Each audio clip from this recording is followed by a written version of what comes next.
Hey hello guys, welcome back to my another short video. ఈ రోజు అయితే birthday celebration ఉంది. ఎవరు తెలుసా? తేజ గాంధీ.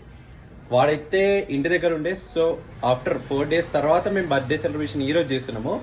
సో మేము ఎలా సర్ప్రైజ్ చేస్తున్నామో మీరు కూడా చూడండి.